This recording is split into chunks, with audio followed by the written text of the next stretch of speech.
দেশের বাজারে বোতলজাত সয়াবিন তেলের দাম লিটারে ৬ টাকা বাড়িয়ে ১৯৫ টাকা নির্ধারণ করেছে ব্যবসায়ীরা।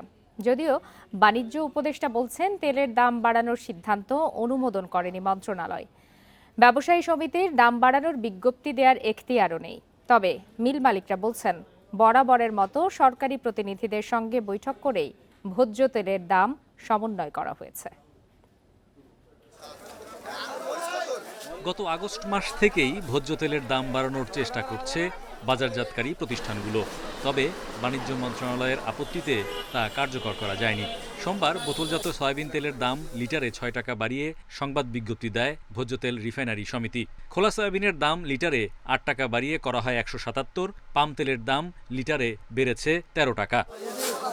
মঙ্গলবার থেকে ভোজ্য তেলের নতুন দর কার্যকর হওয়ার কথা, কিন্তু রাজধানীর কয়েকটি বাজার ঘুরেও নতুন দামের বোতলজাত তেল দেখা যায়নি। বিক্রেতারা বলছেন নতুন তেল এখনো দোকানে আসেনি। অপায় মাত্র ডিক্লার হয়েছে, এখনো মার্কেটে আসে নাই। আসলে আমার নতুন রেটে আবার বেচতে হইব। এখন আমি পুরান রেটেই বিক্রি করতেছি। আগের যেটা ছিল ওইটাই বেচতেছি। এখন আমি এখনো কিনি নাই, নতুন অর্ডার দিই আর কি কিনি নাই। 5 লিটার হয়েছে 910 টাকা, 2 লিটার 375। এদিকে রাজধানীতে এক অনুষ্ঠানে গণমাধ্যমের প্রশ্নের জবাবে বাণিজ্য উপদেষ্টা বলেন, ভোজ্য তেলের দর সমন্বয়ে ব্যবহৃত 14 বছর আগের ফর্মুলাটি বিশ্লেষণ করছে আইসিএমএবি ও আইসিএবি। তাদের প্রতিবেদন আসার আগে দাম বাড়ানোর সুযোগ নেই। প্রথম কথা হচ্ছে যে বাণিজ্য মন্ত্রণালয় থেকে তেলের দাম বাড়ানো হয়নি। ম্যানুফ্যাকচারার অ্যাসোসিয়েশনের প্রেস রিলিজ দেওয়ার কোনো বৈধতা নেই যতক্ষণ পর্যন্ত না এটা বাণিজ্য মন্ত্রণালয় কর্তৃক স্বীকৃত হয়। তেল কোম্পানির মালিকানাধীন কিছু মিডিয়া এই ধরনের অস্থিরতা বাজারে তৈরি করছে।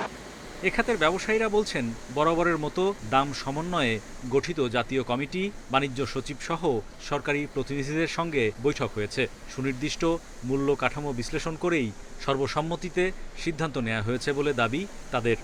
ফর্মাল মিটিং হয়েছে, কমার্স সচিব প্রিজাইড করছেন, এখানে টেরিফ কমিশন ছিল, ভোক্তা ছিল, কম্পিটিশন কমিশন ছিল, আমাদের অ্যাসোসিয়েশনের সকল মেম্বাররা ছিল, আদার স্টেক হোল্ডাররা ছিল। ওখানে আমাদের একটা আস্কিং ছিল, সেটা আবার ওনারা কমাইছে। মিটিং কল করছে, সবাই সাইন করছে, সিদ্ধান্ত হয়েছে। এখন এটা তো আপনার কাছ থেকে আবার অন্যরকম শুনতেছি।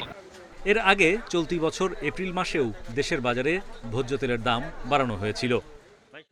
Hari Saha, independent news, Dhaka.